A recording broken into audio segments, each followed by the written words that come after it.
복음 전파를 시작하는 바울로 할까 하다가요, 아직까지는 사울로 하면 좋겠다 싶어서 어차피 똑같은 인물이지만 복음 전파를 시작하는 사울이라는 제목으로 말씀의 은혜를 나누겠습니다. 사울은 예수 그리스도의 증인으로 부르심을 받자마자 사명 완수를 위해 출격합니다. 그는 예수님께 직접 사도로 부르심을 받았기 때문에 예루살렘의 사도들을 찾아가서 사도권을 인증받는다거나 사역의 지침들을 전수받을 필요가 없었습니다.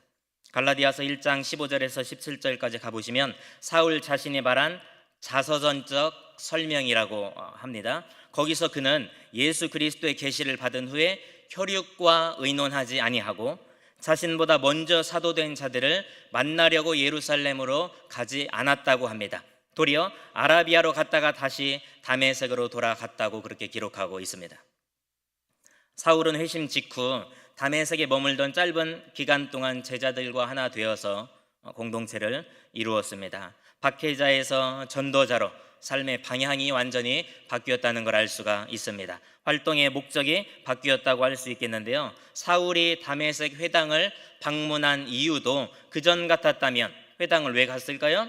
당연히 그리스도인들을 색출하고 체포하기 위해서 갔겠죠. 그러나 이제는 예수님을 전파하기 위해서 갔다는 것입니다.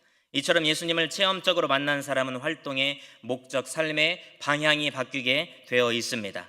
예수님을 믿는 목적, 교회를 다니는 목적, 사는 이유가 바뀌는 것입니다. 나 중심에서 그리스도 중심으로, 개인 중심에서 공동체 중심으로 바뀌게 되어 있다는 것입니다. 이건 자연스러운 수순입니다. 이게 되지 않는다면 내가 과연 예수님을 믿는가? 오늘 가슴에 손을 얹고 양심 고백을 해야 될 것입니다. 그런 의미에서 오늘 여러분 스스로 다시 한번 당부의 말씀드리지만, 나 진정으로 회심한 사람이 맞는가? 나 진정 예수님을 만난 사람인가? 내 안에 예수님이 계신가? 우리가 자판기를 누르면 그 음료가 나와야 정상입니다. 그게 아니면 고장났다고 할 수가 있는 것이죠. 점검해 봐야 할 것입니다. 우리의 영적 상태, 믿음 말입니다. 삶과 신앙의 목적과 방향성, 이것이 회심의 여부를 증명해 주는 것이 아닐까요? 돌아오는 주일 중등부 설교가 완전히 달라진다, 즉 성화의 교리를 보고 있는데요, 이번 돌아오는 주일에는 성화에 대한 내용입니다. 의아해하지 않으셔도 됩니다. 우리 부서는 양자를 보는데 알아서 하세요. 각자 부서 갈 길 가시면 되고, 저는 성화에 대한 내용을 살펴볼 텐데, 성화가 뭡니까? 삶 가운데서 거룩으로 성숙되어 가는 것을 말합니다. 거룩으로 성숙되어 가는 것이 성화라고 하는데, 이것은 하나님의 주권적인 이끄심으로 진행된다는 것입니다. 하나님의 값없는 은혜의 역사라는 거죠. 예수님을 만났다면 20절에 말씀하듯이 즉시로 변화가 시작되는 것입니다. 사울도 즉시로 각 회당에서 예수가 하나님의 아들이심을 전파했습니다. 예수가 하나님의 아들이시다, 예수가 하나님의 아들이시다, 이거 굉장히 의미심장한 말입니다. 왜냐하면 예수님은 사도행전 13장 33절에 사울이 하는 그 설교를 제외하고는 사도행전 어디에서도 하나님의 아들로 묘사된 적이 없기 때문이죠. 이 말은 사울이 자기 신학과 사도권의 뿌리를 은연중에 드러내기 위해 한 말이 아닌가 싶습니다. 갈라디아서 1장 16절 가보시면 사울은 자신의 소명을 기술할 때 그의 아들이라는 단어를 사용했고요, 로마서 1장 1절에서 4절 가보시면 사도로서의 소명과 결부할 때 유독 2절에서 그의 아들, 3절에서 그의 아들, 4절에서 하나님의 아들이란 용어를 사용했다고 하죠. 이거 주목해 볼 만한 거죠. 그런데 시작부터 반대에 어디서 종이 넘기는 소리가 나죠? 들으세요. 예배 보러 간다? 설교 보러 간다? 아니죠. 듣는 거예요. 이거 명심하셔야 합니다. 그런데 시작부터 반대에 직면한다는 거죠. 회중들이 놀라고 의아해하는 겁니다. 이 자는 예루살렘에서 온 박해자가 아니냐? 언제는 예수라는 이름을 부르는 자들을 잡아다가 다 멸하려고 그렇게 열심을 보였더니 왜 이제 와서 갑자기 하루아침에 예수를 그리스도라고 증언하는 거지? 쉽게 여러분 납득이 가시겠습니까? 흔히 학교 다닐 때 문제아였던 친구가 10년 뒤 20년 뒤에 만났는데 목사가 되어 있어요. 그런 경우가 있습니다. 그러면 너 뭐냐? 나 어디 취직했어? 너는 뭐하니? 나 목사 됐어. 네가? 물론 저는 오랜만에 친구들을 만나도 진이 너는 목사 될 줄 알고 있었다 그러더라고요. 근데 왜 그런지 모르겠지만, 예. 근데 이런 케이스와는 충격의 강도가 다르다는 겁니다. 뭐 학교 다닐 때 좀 말썽, 뭐 예수님 만나면 달라질 수 있죠. 그래서 수련회, 성경학교 저는 중요하다고 봅니다. 언제 예수님 만날지 모르기 때문에 그 자리가 있으면 막 등 떠밀어서 막 보내야 됩니다. 가서 잠을 자더라도. 사울은 신자들에게 피해를 입히면서 신자들을 말살하려고 애쓰던 사람이었던 거예요. 호포로데사스, 이 단어는 오늘 본문과 갈라디아서 1장 13절과 23절에만 나옵니다. 사울 자신이 직접 말하는 거예요. 자신의 과거, 얼마나 내가 악랄한 사람이었냐면 하며 말하죠. 신자들을 약탈하고 완전한 파괴와 파멸을 시도했었다고 말합니다. 스스로가 인정해요. 예수님을 말하니까. 70인역에서 이 단어는 그렇대요. 예루살렘에 적대하는 안티오코스와 유대인 순교자를 사륙하려는 잡아다가 죽이려는 자들에게 이 단어가 쓰였다고 합니다. 그렇게 살벌했던 사람이 이제 와서는 갑자기 예수를 그리스도라고 말하고 다니니 요즘 같으면 더위를 먹었나, 음식을 잘못 먹었나, 벼락을 맞았나, 단순히 놀라는 걸 넘어 섬뜩하지 않겠습니까 여러분? 그러겠죠. 저 말에 속으면 안 된다, 저거 분명히 사기다. 괜히 나도 그리스도인이라고 밝히고 뭐 사울이랑 우리 이제 같은 그리스도인이 됐다 악수하고 그랬다간 바로 체포당할지 모른다. 정신 차려야 된다. 소름이 끼쳤을 것입니다. 이런 현실에 직면한 사울, 아무리 과거에 자기가 악랄했지만 쉽게 복음이 이렇게 전파되지 않고 현실의 벽 앞에 선 사울, 조금은 서운했을 수도 있습니다. 요즘 젊은 친구들 표현을 빌리자면 현타를 맞은 거죠. 현타. 사전을 찾아보니까 현타가 표준어로 이제 등재되었나 보더라고요. 현실 자각 타임, 줄이면 현타. 헛된 꿈이나 망상 따위에 빠져 있다가 자기가 처한 실제 상황을 깨닫게 되는 시간이래요. 극적으로 다메섹으로 가는 길에 하나님의 아들을 만나서 사명을 받고 즉시로 순종하여 복음을 전하면 다 감동받을 줄 알았죠. 아니었을 수도 있지만 주님을 믿겠다고 다 손들고 나올 줄 알았겠죠. 천만에요. 현실은 녹록지 않았다는 겁니다. 조선시대 때 깡패 출신 유명한 전국구 부흥사 김익두 목사님이라고 아시는 분 계실지 모르겠습니다.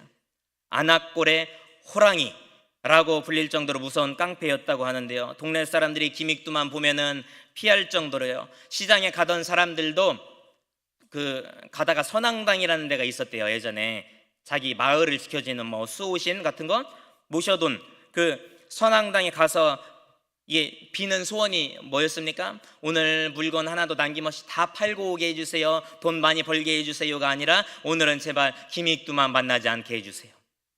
그런 징글징글한 사람이었는가 봅니다. 그러다가 스왈런 선교사의 전도를 받아 복음 앞에 김익두가 완전히 고꾸라지고 회심하여 시대를 풍미하는 복음 전도자로 여생을 보냈는데, 회심을 하고 나서 복음을 전하려니까 사람들이 김익두를 대하는 모습이 오늘 회당 사람들이 사울을 대하는 모습과 딱 보니까 똑같습니다. 제가 봤을 때. 아니 며칠 전까지만 해도 고주망태가 되어가지고 주먹을 휘두르고 시장을 돌아다니면서 바구니 소쿠리를 발로 차고 뒤집고 돈을 뺐던 그 사람이 갑자기 예수님을 전하고 다닌다고? 사람들의 반응이 어땠을까요? 둘 중에 하나겠죠. 의심하면서 피하든가 아니면 잘 걸렸다 복수를 하든가. 김익두 그래 너 전에 우리 예수 믿는다고 그렇게 핍박하고 괴롭혔지, 우리의 돈 뺏어갔지, 우리를 폭력으로 휘둘렀지, 너도 한번 당해봐라. 욕을 하고 두들겨 패고 과거와는 완전히 역전된 처지가 되었다는 것입니다. 그 상황에서 옛 성품이 나오면은 복음 전도는 끝입니다. 이거 회심한 거 아니네. 똑같이 욕으로 받아치고 똑같이 주먹을 휘두르면 뭐 예수님 믿는다면서 거짓이네. 회심한 거 아니네. 그죠? 만약에 거기서 김익두가 포기했다면 오늘날 주기철 목사님과 손양원 목사님이 있겠습니까? 왜냐하면 김익두 목사님의 집회에 참석한 주기철이 은혜받아 주기철 목사님이 된 거죠. 그리고 그 주기철 목사님의 집회에 참석했던 손양원이 은혜를 받아가지고 손양원 목사님이 된 겁니다.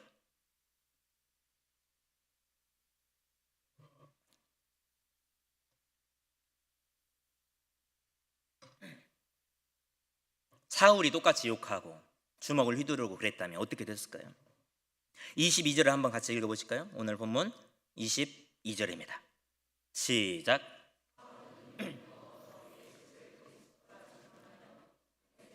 유대인들을 당혹하게 하니라. 아멘. 보세요. 옛날 같으면 한 주먹거리도 안 되는 사람 아니겠습니까? 그런데 예수님 때문에 기꺼이 기쁨으로 욕을 먹는 겁니다. 두들겨 맞는 겁니다. 그래도 참는 겁니다. 그리고 그것을 영광으로 여겼다는 거죠. 낙심하지 않고 사울은 힘을 더 얻어 예수를 그리스도라 증언하여 다메섹에 사는 유대인들을 당혹하게 하니라. 아멘. 사울은 힘을 더 얻어, 이 말은 예수를 전하는 능력이 더욱 성령에 의해 강해지고 있음을 표현하고 있는 겁니다. 하나는 입술로 예수님을 증명함으로써, 또 하나는 뭐죠? 자신의 변화된 모습으로서 예수님을 증명하고 있는 거죠. 그러므로써 다메섹에 사는 유대인들을 당혹하게 한 것입니다. 당황하게 했다는 거죠. 이런 의미에서 우리는 힘을 더 얻어야 합니다. 그 힘은 예수 그리스도를 전파할 때 생깁니다. 그 힘은 성령님을 통해 하늘로부터 주어지는 것입니다. 오늘 주의 성령께서 우리에게 힘을 주셔서 하나님의 나라와 그 아들의 열방까지 전파하는 일에 전심전력되게 도와주실 줄로 믿습니다. 핍박과 반대에 직면했다고 여러분 낙담하거나 절망하지 마십시오. 저 이렇게 설교하지만 저도 낙담하고 절망할 때가 얼마나 많은지 모릅니다. 그래서 제가 어떤 신방 가거나 부서 설교하거나 할 때에는 또 말씀드립니다. 오늘은 제가 설교하면서 여러분에게 조금만 위로를 끼칠지 모르겠지만 때론 제가 힘들 때 여러분들이 저를 도와주셔야 됩니다. 저를 위로해 주셔야 합니다. 제가 솔직하게 고백합니다. 요즘 다음 세대 사역 만만치 않습니다. 자녀를 키워보신 분들 어떤 시기가 가장 사탕 까드시네 누가? 어떤 시기가 제일 힘드셨습니까? 물론 지금도 힘들지만 보통 그러시다. 중학생 때가 힘들었다고 하시더라고요.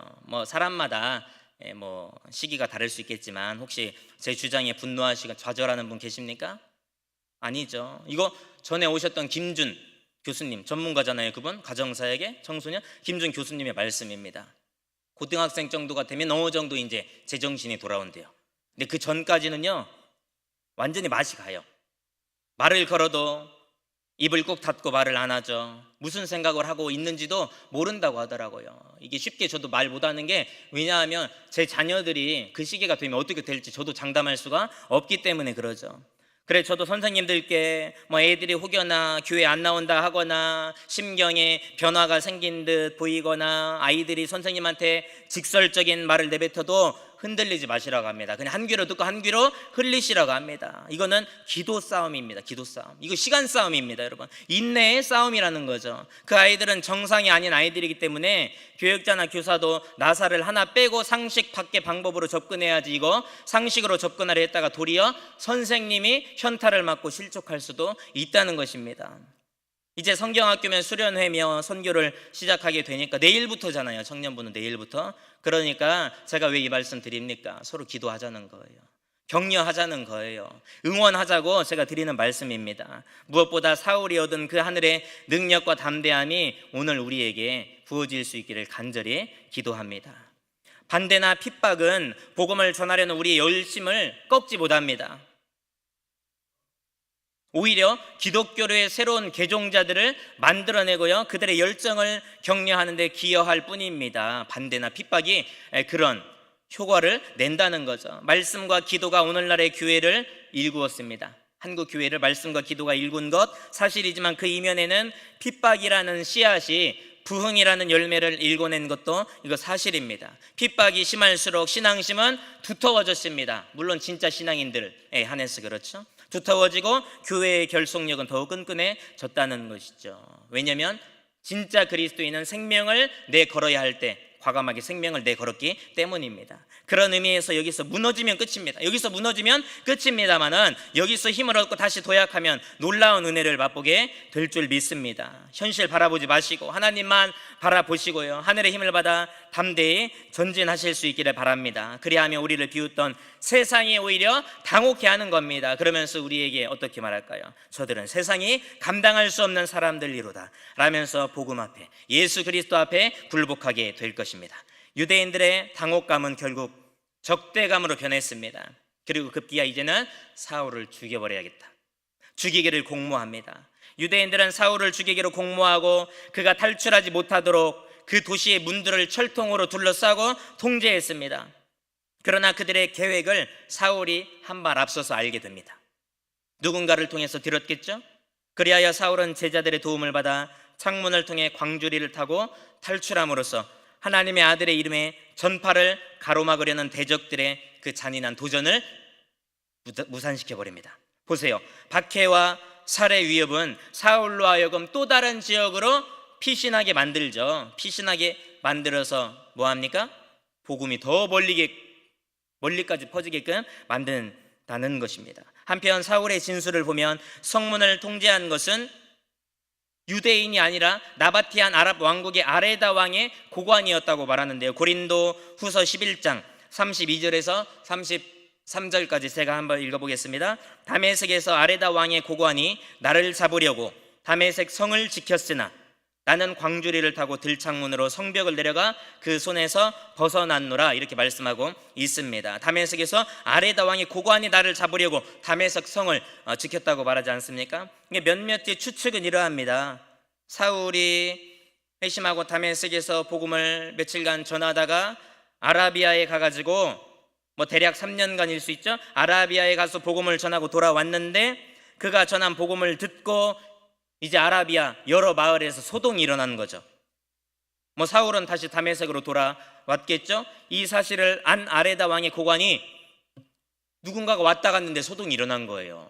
동네 사람들이 예수를 믿는다, 예수란 이름이 떠다니고, 그러니까 대체 어떤 녀석이 우리 지역에 와서 예수가 하나님의 아들이라고 선포하며 소동을 일으켰느냐 하면서 당장 그놈을 잡아오너라, 그랬겠죠. 그 왕과 고관이 그랬겠죠. 그래서 사울을 잡으러 유대인과 합동 작전을 펼쳐 다메섹 성 주위를 포위했을 수도 있고요, 아니면 반대로 유대인들이 먼저 아레다 왕에게 손을 내밀어서 이 사울을 잡아야 되는데 우리 힘으로 역부족입니다, 아레다 왕의 고관이 좀 와서 도와주십시오 해서 체포 작전에 힘을 보태달라고 했을 수도 있는 거죠. 그 다음에 26절부터는 이제 사울의 예루살렘 활동이 우리에게 보여지게 됩니다. 사울은 그리스도인들과 합류하기 위해 예루살렘으로 향했습니다. 갈라디아서 1장에서 사울의 증언에 따르면 회심 후 약 3년이 지난 다음의 일입니다. 그러나 역시나 만만치 않은 거죠. 사울의 회심이 진짜냐 가짜냐 의심하는 시선이 날카로웠기 때문입니다. 사울이 회심했다는 소식이 아직 예루살렘에 전해지지 않아서 그런 건지, 아니면 소식은 들었지만 사울이 회심했다는 거 도저히 다 믿을 수가 없다, 예루살렘 사람들이 그래서 그랬는지 그것까지는 정확히 알 수는 없지만요, 이런 상황에서 사울을 옹호하기 위해 한 사람이 나섭니다. 누굴까요? 바나바입니다. 바나바가 사울의 보증인이 되어주고자 사울을 데리고 예루살렘 사도들에게 갑니다. 여기서 데려갔다는 말은 자기 날개 아래 맞아들였다, 자기 날개 아래 맞아들였다라는 뜻입니다. 그러면서 두 가지를 변호했죠. 길에서 어떻게 주님을 보았는가, 27절입니다. 길에서 어떻게 주님을 보고 만났는가, 그리고 또 하나는 어떻게 예수님을 전해왔는가. 회심하고 나서 생각해보면 아무나 나설 수 없습니다. 바나바 정도 되니까 나설 수 있었던 거죠. 최소한 바나바 정도의 위상을 갖고 존경을 받는 사람이 아니고서는 쉽사리 나설 수 없었던 것이죠. 무리들은 바나바가 사울을 보증한다니까 그나마 조금은 안심할 수 있었던 것입니다. 어떤 학자는 이렇게 말합니다. 바나바가 사울의 변호인으로 나서서 예루살렘 제자들을 설득하고 중간에서 오해를 풀고 중재하는 일을 도맡아 함으로써 자신의 안전을 위험에 빠뜨렸다는 거죠. 바나바가 굳이 안 해도 되는데 바나바가 나서서. 여러분 같으면 이 일이 쉬울 것 같으십니까? 생각해 보세요. 결코 쉽지 않습니다. 저도 쉽지 않을 것 같습니다. 어떻게 이룬 개인, 어떻게 이룬 가정인데, 우리 교회 보세요. 어떻게 이룬 교회인데 한 사람이, 그 살인자 사울이 잘못 들어왔다가는 어떻게 될지 몰라요. 공동체 무너질 순식간입니다, 여러분. 그런데 무리수를 둡니까? 어떻게? 일각에선 그럴 수가 있습니다. 예를 들어 사람을 죽인 살인자가 교도소에서 출소한 뒤에 사람을 한 10명 정도 죽였습니다. 한 사람 죽인 것도 엄청난 죄악이지만 한 10명 정도 죽인 살인자가 교도소에서 이제 출소합니다. 그리고 또 갑자기 신학교에 들어가서 목사가 되어서 와가지고는 우리 교회 부목사로 지원했다고 생각해 보세요. 솔직하게 받아들일 수 있는 분, 솔직하게.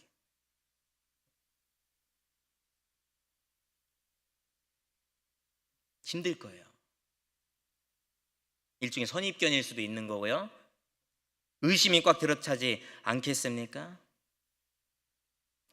보세요. 과거의 전과를 다 아는 상황에서 우리 교회로 청빙하고 모셔드린다? 이거 어려울 것입니다. 회심했다고 하지만 어떻게 믿어요? 분위기 좋을 때는 다 웃고 천사 같잖아요. 어떻게 믿어요? 언제 돌변할지 압니까? 그 부목사님이 만약에 사택이 없네, 성도님들 집에서 하루씩 돌아가면서 재워줘야 되네, 재워주실 분, 자고 일어났는데 눈 떠보면 천국일 수도 있는 거예요. 그 살인자가 자고 있는데 너 나를 어떻게 할지 모르는 거죠. 쉽게 말할 수 없다니까요. 근데 바나바가 나섰다는 거예요. 그 사람 사고 치면 바나바까지 짐 싸야 될 수도 있습니다. 그 위험을 감수하고자 바나바가 나섰습니다. 하나님께서 주시는 확신이 없었다면 결코 할 수 없었을 일종의 모험입니다. 모험, 도전. 어쨌든 누가는 사울을 다른 사도들과 동등한 증인으로 그렇게 사도행전을 기록하고 있지 않습니까? 예수님이 직접 사울을 사도로 부르셨다는 것을 이 누가는 알고 있었기 때문에, 바나바도 알고 있었기 때문입니다. 사울은 주 예수 이름으로 담대히 복음을 전합니다. 그러다 보니 스데반과 마찬가지로 사울은 헬라파 유대인들과 충돌하였고요, 그들은 사울을 죽이려고 안간힘을 썼습니다. 왜 그랬을까요? 스데반이 그랬던 것처럼 우리 사도행전 6장 10절 한번 띄워줄 수 있으면, 자, 같이 읽어보겠습니다. 시작. 스데반이 지혜와 성령으로 말함을 그들이 능히 당하지 못하여. 아멘. 사울이 복음을 전하는데 예수 이름을 운운하는데 듣기 싫어 죽겠는 겁니다. 그런데 말로는 당해내지를 못합니다. 왜냐하면 지혜와 성령으로 복음을 전하는데 어떻게 세상 지식과 지혜로 당해냅니까? 불가능한 거죠. 그래서 차라리 이거 계속 이 소리 들을 바에는 죽이는 게 낫겠다, 속 시원하겠다 생각했던 것이죠. 보세요. 사울은 약 3년 전에 스데반을 죽이는데 주도했던 인물입니다. 그죠? 유대, 헬라파 유대인들과 더불어서 스데반 죽이자 했던 사울이 지금은 어떤 처지에 놓여 있습니까? 그들 앞에 서 있는 거죠. 스데반과 같은 입장이 되어 있는 거죠. 그렇게 생명의 위협을 느끼게 되는데 찰나에 사울의 친구들이 사울을 구하기 위해 가이사랴 항구로 데려갔고, 그 다음에는 사울의 고향인 다소로 보내게 됩니다. 자그마치 100km가 넘는 여정이었다 그러죠. 그리고는 사도행전 11장 25절 전까지 사울에 대한 얘기는 잠시 나오지 않습니다. 11장 25절에 가서야 바나바가 사울을 찾으러 다소에 가는 이야기가 다시 시작되게 되는 거죠. 말씀을 정리하도록 하겠습니다. 우리 31절 우리 교회와 한국 교회가 이렇게 되기를 소망하면서 31절을 진심으로 읽어보겠습니다. 시작.